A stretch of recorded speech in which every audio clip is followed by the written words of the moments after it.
Tapi kalau misalkannya contoh ya, nggak mau sholat, kenapa? Sholat juga nggak ngedatangin duit, rezeki gini-gini aja. Ini suuzon sama Allah, nggak boleh seperti itu. Dan lain-lain yang semakna dengan itu.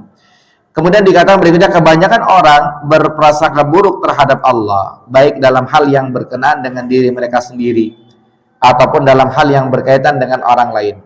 Ya, tidak ada yang selamat dari prasangka buruk ini kecuali orang yang arif, orang yang mengetahui, yang tahu akan Allah dan akan Allah, kemudian asma dan sifatnya, dan kepastian adanya hikmah serta keharusan adanya pujian bagi Allah sebagai konsekuensinya.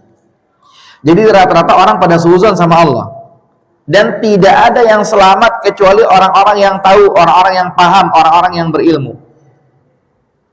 Ya kayak contoh misalkannya apa, kok situ kenapa nggak sholat? Percuma, gue sholat juga nggak bakal diterima sama Allah, gue masih kotor.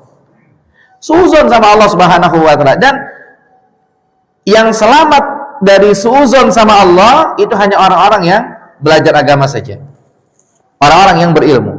Ya kadang-kadang kalau bahasa kita ini, orang-orang yang belajar agama, orang-orang yang berilmu kadang-kadang masih hilap, masih ngomong gitu, dia padahal rajin belajar agama, tapi kok ngomongnya gitu, kayak suuzon sama Allah gitu kan. Apalagi yang tidak gitu. Berarti kalau dia belajar masih suuzon, dia belum mengetahui dengan pengetahuan yang sebenarnya, karena masih seperti itu. Ini familiar di masyarakat kita, kadang-kadang suuzon sama Allah. Sebagaimana sebagai contoh sederhana gambaran yang disebutkan adalah dalam Quran surah Al-Fajr tentang orang-orang kafir. Jadi bilangnya apa? Kalau rezeki lancar katanya Allah sayang sama dia, tapi kalau rezeki lagi seret katanya Allah lagi nggak sayang sama dia. Suuzon sama Allah Subhanahu wa Ta'ala. Kemudian disebutkan, maka orang yang berakal dan cinta terhadap dirinya sendiri hendaklah memperhatikan masalah ini dan bertobatlah kepada Allah serta memohon maghfirahnya atas prasangka buruk yang dilakukan terhadap Allah. Jadi kalau berakal, mungkin kalau bahasa kita kalau punya otak kali gitu ya, jangan suuzon sama Allah. Karena kalau suuzon sama Allah bikin kita disiksa, nggak boleh. Sehingga kita perhatikan kata-kata kita. Kemudian orang-orang di sekitar kita jangan sampai suuzon sama Allah, tidak boleh berburuk sangka kepada Allah.